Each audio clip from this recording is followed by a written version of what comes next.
రామోజీరావు కుటుంబ సభ్యులను తెలంగాణ సీఎం రేవంత్ రెడ్డి పరామర్శించారు. నిన్న సాయంత్రం ఫిల్మ్ సిటీలోని ఆయన నివాసానికి వచ్చి కుటుంబ సభ్యులను పరామర్శించి ధైర్యం చెప్పి రామోజీరావు చిత్రపటం వద్ద నివాళులర్పించారు. రామోజీరావుతో తనకున్న అనుబంధాన్ని ఈనాడు MD Kiran, Margadarsi MD Sailaja Kiran, Ramoji film city MD విజయేశ్వరితో పంచుకున్నారు.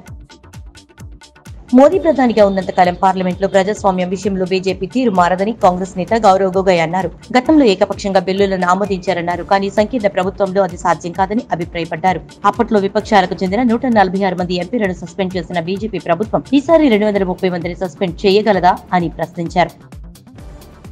తెలంగాణలో ప్రధాన రాష్ట్ర సమాచార కమిషనర్ల నియామకానికి రాష్ట్ర ప్రభుత్వం దరఖాస్తులు ఆహ్వానించింది. ఈ నెల 29 లోపు దరఖాస్తులు పంపించాలని కోరింది. గత ప్రభుత్వ హయాంలోనూ సమాచార కమిషనర్ల నియామకానికి అధికారులు దరఖాస్తులు స్వీకరించారు. గతంలో దరఖాస్తు చేసిన వారు మళ్లీ చేయాల్సిన అవసరం లేదని సీఎస్ శాంతికుమారి స్పష్టం చేశారు.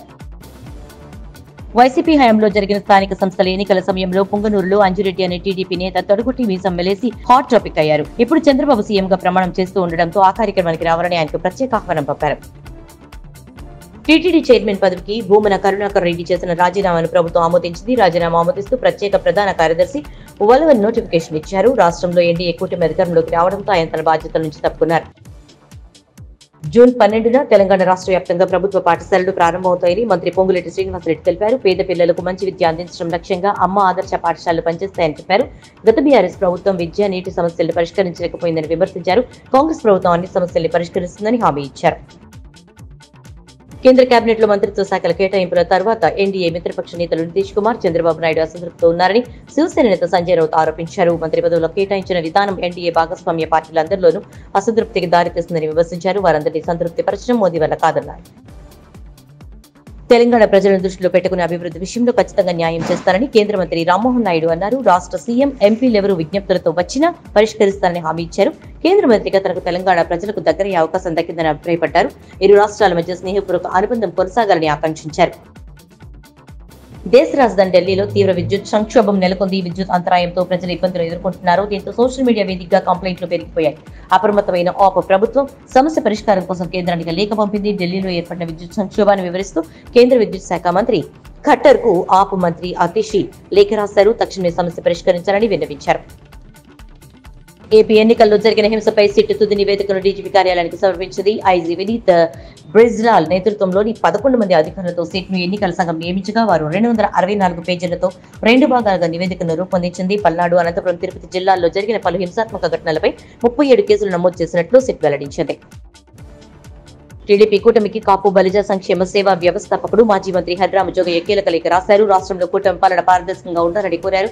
ఉచితాలు లేకుండా అవసరాలు తీర్చేలా సంక్షేమ పథకాలు ఉండాలన్నారు. టీడీపీ, జేడీయూ పార్టీలు స్పీకర్ పదవిని తీసుకోకపోతే ఆ పార్టీలు చిన్న భిన్నమవుతాయని శివసేన నాయకుడు ఆదిత్య ఠాక్రే సంచలన వ్యాఖ్యలు చేశారు. ఆంధ్రప్రదేశ్, బీహార్ కు ప్రత్యేక హోదా ప్యాకేజ్ కావాలనుకుంటే ఇప్పుడే సరైన సమయమని, తర్వాత అవకాశం ఉండదని స్పష్టం చేశారు. ఈ సంకీర్ణ ప్రభుత్వం ఎక్కువ రోజులు మనుగడ సాగించదని అంచనా వేశారు. 24 మందితో మంత్రివర్గ జాబితాను టీడీపీ అధినేత చంద్రబాబు ప్రకటించారు. జనసేనకు 3, బీజేపీకి 1 పదవి కేటాయించారు. ఇందులో 17 మంది కొత్త వారికి అవకాశం కల్పించారు. 3 మహిళలకు చోటు లభించింది. బీసీలు 8 మంది, ఎస్సీలు 2, ఎస్టీ 1, ముస్లిం మైనార్టీ నుంచి 1, వైశ్యుల నుంచి 1, కాపులు 4, కమ్మ 4, 3 రెడ్లకు అవకాశం ఇచ్చారు.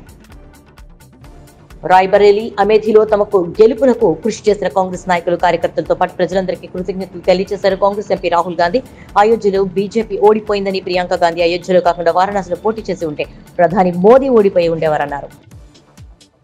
కేంద్ర మంత్రి మండలిలో 71 మంది మంత్రుల్లో 70 మంది కోటీశ్వరులేనని, వారి సగటు ఆస్తులు 107.94 కోట్లు అని ఏజీఆర్ నివేదిక తెలిపింది. 6 తమ అధిక ఆస్తుల ప్రకటనలకు ప్రత్యేకించి ఒక్కొక్కరు 100 కోట్లకు పైగా ఉన్నారని తెలిపింది. 5,705.47 కోట్ల విలువైన ఆస్తులతో గ్రామీణాభివృద్ధి మంత్రిత్వ శాఖ సహాయ మంత్రి డాక్టర్ చంద్రశేఖర్ పెంబసాని అగ్రస్థానంలో ఉన్నారు. ఆయనకు 5,598.65 కోట్ల చరాస్తులు, 106.82 కోట్ల స్థిరాస్తులు ఉన్నాయి.